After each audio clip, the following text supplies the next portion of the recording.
Concretamente hablando, entonces, Dios, en la posición de sujeto, necesita a alguien en la posición de objeto que pudiera responder, reflejando sus características, para que él, con la respuesta de su objeto, pudiera experimentar la razón de su existencia, la razón de la existencia de Dios y la razón de la existencia de su objeto, que es experimentar amor, alegría, armonía y belleza, etc. Entonces, ese objeto obviamente es el hombre. Eso es lo que Dios estaba buscando. Dios quiere verse reflejado en el hombre. Pero dijimos también que el hecho que la Biblia mencione que fuimos creados a imagen y semejanza de Dios nos muestra claramente que Dios tiene un corazón igual que el del hombre. El hombre necesita el amor, Dios necesita amor. El hombre necesita alegría, Dios necesita alegría. Y nosotros experimentamos amor y alegría y belleza y armonía cuando el objeto realmente nos responde. Y cuando tenemos un objeto fiel frente a nosotros, que no va a cambiar con las circunstancias. ¿Sí? A nosotros nos gustan las personas, dijimos, que no cambian con las circunstancias, que son siempre fieles. Entonces, la Biblia menciona que en realidad Dios estaba buscando esta clase de objetos. Con otras palabras, nosotros podemos ver en Génesis, capítulo 1, versículo 28, que Dios le dio al hombre 3 bendiciones. Primero le dijo al hombre, fructificad. Para que una planta dé sus frutos, tiene que madurar primero, ¿no es cierto? Entonces el hecho de que el hombre dé sus frutos, fructificad, significa que el hombre debería madurar primero, debería crecer. Estamos diciendo que Dios quiere verse reflejado en el hombre. Pero ¿qué es lo que Dios quiere ver reflejado en el hombre? ¿Cuáles son las características que dijimos que Dios tenía? Primero dijimos que Dios tenía carácter interno y forma externa, ¿verdad? Después dijimos que Dios tenía masculinidad y feminidad. Bueno, en la primera bendición, Dios quiere ver reflejado esta primera característica, carácter interno y forma externa. Por eso crea al hombre con un carácter interno, que es su mente, y una forma externa, dijimos, que es su cuerpo. A través de la relación de la mente y el cuerpo del hombre, Dios refleja la relación que existe dentro de sí mismo entre su carácter interno y su forma externa. Cuando el hombre tiene perfecta armonía entre su mente y su cuerpo, y esa armonía está unida a la voluntad de Dios, Dios se ve reflejado en este hombre. Dios experimenta alegría con esta clase de personas. Esta es una persona ideal. Esta persona ideal es solamente aquella persona que puede reflejar las características de Dios. Esta es la clase de persona a la que se refiere la Biblia, 1 Corintios 3:16, cuando dice que es el templo de Dios. Esta persona es el templo de Dios. Dios mora dentro de esta persona, refleja las características de esta persona. Esta persona es uno con Dios. Jesús llegó a ser esta clase de persona. Es la única persona en la historia que había alcanzado esta clase de nivel espiritual. Por eso Él tuvo la autoridad de decir, el que me ve a mí, ve a Dios. Y aquel día comprenderéis que el Padre está en mí y yo estoy en el Padre. Esta clase de persona no puede hacer nada que lastime a Dios. No puede pecar, porque Dios mora dentro de él. Él siente la alegría o la tristeza de Dios como propias. Bueno, el hombre que logra una perfecta conexión de mente con Dios. Por eso Jesús decía que el primer mandamiento es amar a Dios con toda nuestra mente, con todo nuestro corazón, con toda nuestra alma. Entonces estamos conectados de mente a la voluntad de Dios. Entendemos y respetamos sus leyes y sus principios. Y además una perfecta armonía con el cuerpo. Esta persona tiene disciplina. No es el cuerpo el que lo lleva, el que dirige su vida, sino que es la mente el que dirige el cuerpo. Hoy en día vemos muchísimas personas que no comprenden la voluntad de Dios, no conocen las leyes y los principios de Dios, y su cuerpo está guiando constantemente el destino de esa persona. Tiene vicios, ¿no? Tiene deseos carnales, ¿no? Y su mente sufre constantemente los ataques de los deseos de su cuerpo. Sin embargo, esta clase de persona tiene una perfecta armonía entre mente y cuerpo centralizados en la voluntad de Dios. Por eso Dios le dio al hombre esta primera bendición. Crecer. Claro, Dios, repito, está buscando un objeto perfecto, igual a Él, incambiable. Si esta persona tiene un perfecto dominio de su cuerpo, ¿puede cambiar el ideal que él tiene en su vida? Su mente está centralizada en el ideal de Dios. Por más que se golpee el cuerpo de esta persona, él no va a cambiar nunca, porque su mente va a controlar ese cuerpo y va a seguir unido a esta misma voluntad. Todos los grandes hombres de la historia han sufrido torturas, persecución, sin embargo su ideal no ha cambiado. Si había una persona con el potencial de ser un gran hombre en la historia, pero en la primera tortura o persecución él cambió, no está en la historia. No pasó a estar en la historia, fue olvidado. Pero los grandes hombres de la historia fueron personas que han logrado superar todo tipo de persecución o dolor, porque han tenido dominio de la mente y del cuerpo. Pero el más grande de todos los hombres es aquel que tiene esta armonía centralizada en la voluntad de Dios. Bueno, pero aparte de reflejar esta característica de carácter interno y forma externa, Dios quiere verse reflejado en la otra característica también. Como dijimos, Dios tiene masculinidad y feminidad también. Por eso Dios le dio al hombre la segunda bendición, que fue la de multiplicarse, crecer y multiplicados. Entonces, Dios, una vez que este hombre llega a la perfección, acá, hombre perfecto, este hombre llega a ser uno con Dios. Pero Él quiere también que haya una persona, una mujer perfecta, que haya logrado también la misma unidad. O sea, un hombre que tenga la autoridad de decir, el que me ve a mí ve a Dios, soy uno con Dios. Pero también una mujer que tenga la misma autoridad. Espiritualmente la autoridad de haber alcanzado ese nivel espiritual y de poder decir, el que me ve a mí ve a Dios también. Entonces cuando esa clase de hombre se une con esa clase de mujer, realmente ahí sí están reflejando las características de Dios.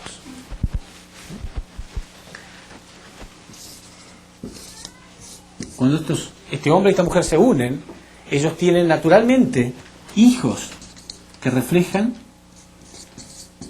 las características de Dios y forman una familia perfecta. Dios es el creador de la masculinidad y la feminidad del universo. Todas las cosas tienen positivo y negativo, como vimos antes, ¿no? El hombre, hombre y mujer, los animales, macho y hembra. Dios es el creador de lo positivo y lo negativo. Pero, ¿cuántas veces Dios pudo ser testigo de un hombre perfecto que se une con una mujer perfecta? Nunca. Nunca en la historia humana. Porque cuando Dios creó a Adán y creó a Eva y le dijo crecer primero y después multiplicados, todas las religiones aceptan que ellos cayeron, que ellos no cumplieron con esto. Entonces Dios tuvo que ser testigo de ver masculinidad y feminidad unidos, pero que no reflejan sus características. ¿Qué puede sentir un artista si sabe que su interior tiene mucha belleza y cuando él transporta o da estas características a su obra, la obra le sale mal y él se ve reflejado en una obra que no es linda? ¿Siente alegría igual? Cada vez que ve esa obra siente vergüenza, siente tristeza. Y si obligamos a ese artista a ver su obra cada día, constantemente, él siente más y más frustración, porque no se ve reflejado. Entonces, cada vez que un hombre y una mujer en este mundo se unen, ¿están realmente dando alegría a Dios? ¿Qué persona tiene autoridad verdadera para decir, el que me ve a mí ve a Dios? Yo soy uno con Dios. Entonces, el ideal de Dios era esto, encontrar un objeto que refleje sus características. ¿Puede este objeto ser simplemente un hombre nada más? No, porque un hombre tiene carácter interno y forma externa, pero no feminidad. Una mujer tampoco, porque tiene carácter interno y forma externa también, pero no tiene masculinidad. Pero cuando un hombre y una mujer se unen, después de haber llegado a la perfección, entonces todas las características de Dios están unidas. Carácter interno, forma externa, masculinidad y feminidad, todas. Entonces ese objeto perfecto de Dios no puede ser simplemente un hombre, no puede ser una mujer. ¿Qué puede ser entonces? Solamente una familia. La familia es el objeto perfecto, porque la familia sí, tiene todas las características. Carácter interno, repito, forma externa, masculino y femenino, todo junto. Entonces ese era el ideal de Dios, la familia perfecta. Cuando nosotros pensamos en realidad las características de un hombre ideal, es la persona que tiene un corazón ideal, o sea, que tiene capacidad de amar al prójimo de amar a las cosas de la creación, de amarlo todo como Dios lo ama. Pero si nosotros analizamos el corazón del hombre, nos damos cuenta que tiene 4 dimensiones. Hay 4 dimensiones en el corazón del hombre.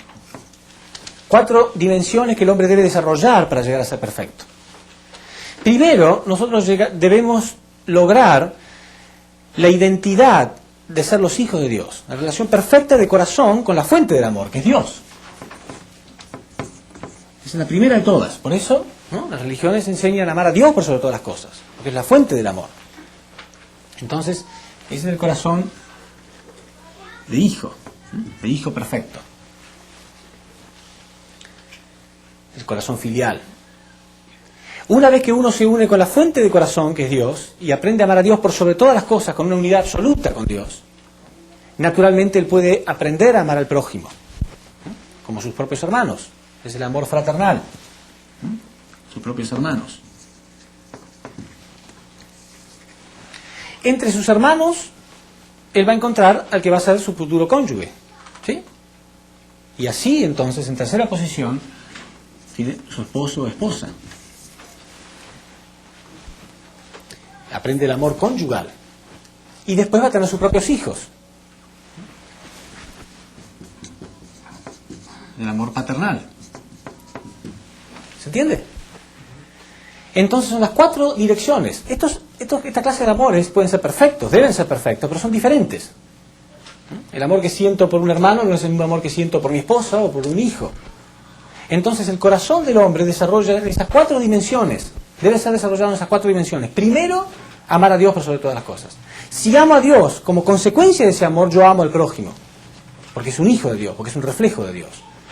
Recién cuando aprendí a amar al prójimo perfectamente, cuando puedo amar realmente a cualquier persona, recién yo tengo derecho a elegir entre esas personas la persona a la que yo puedo amar como mi esposa. Pero primero tengo que tener esta clase de corazón. Y después, entre mi corazón y el corazón de mi esposa, yo puedo desarrollar el corazón de padre. Y ahí puedo ser un padre perfecto, si no, no. Si un hombre no desarrolló primero la primera bendición, no puede ser un buen padre, no puede ser una buena madre. No puede. Entonces, la primera bendición no es un capricho de Dios. Dios sabe. La primera bendición es esta, corazón relacionado con Dios, perfectamente primero. Después, entonces, se puede desarrollar el corazón de padre. Entonces, estas 4 clases de dimensiones, ¿dónde se pueden aprender? ¿Dónde puedo aprender yo a desarrollar estas 4 clases? De amar a Dios, de amar a mis hermanos, también a mi esposa, a mis hijos, en la familia. Solamente en la familia. La familia es la escuela del amor. Quiere decir que esta institución, la familia perfecta, no es un invento del hombre. Es el lugar que Dios creó para que realmente el hombre pueda llegar a la perfección. Primero la perfección individual en relación con Dios, pero después la perfección en todo sentido, en las 4 dimensiones del corazón. Hoy en día, cuando vemos los problemas de la sociedad, los psicólogos, los sociólogos, todos los que estudian los casos y las causas de los problemas de drogadicción, de delincuencia, de criminalidad, saben que el origen está en la familia. Está en la familia. Imagínense esta situación.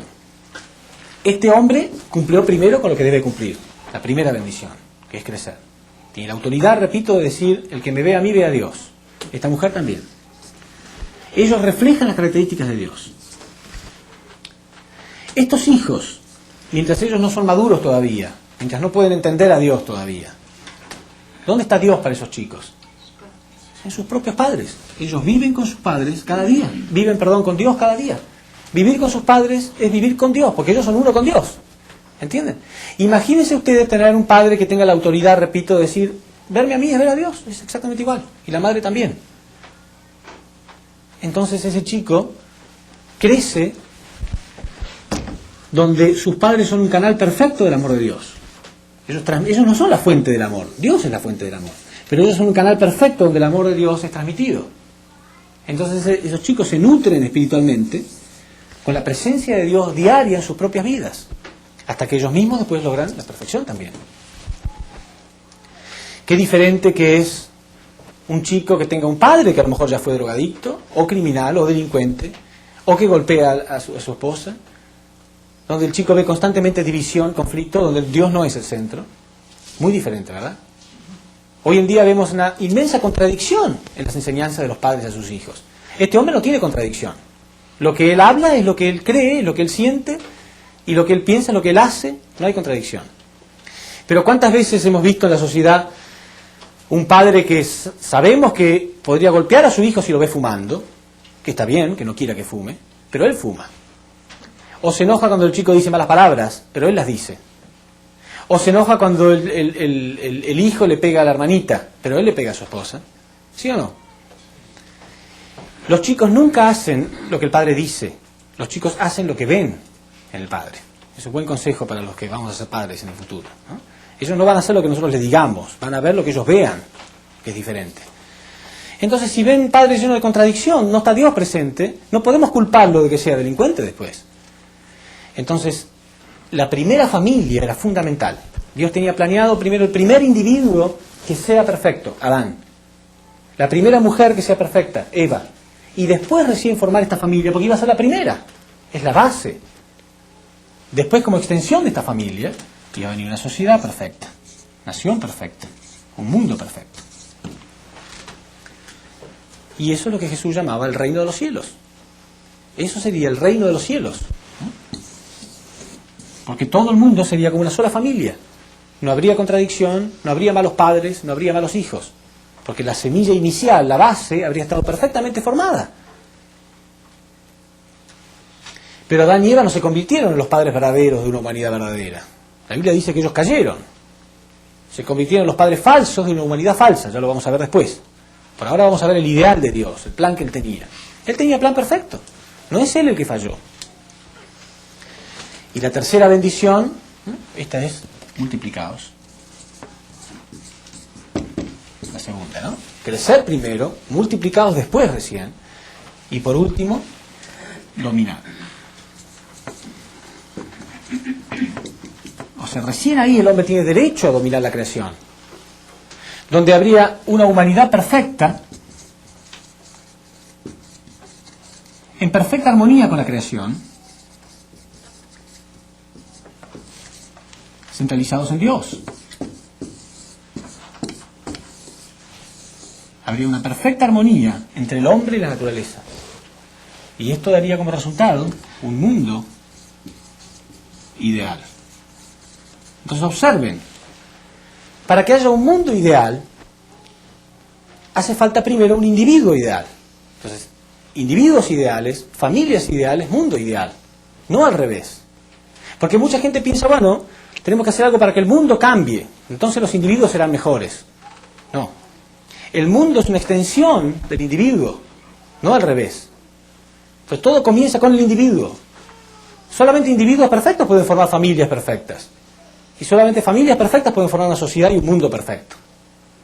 No al revés.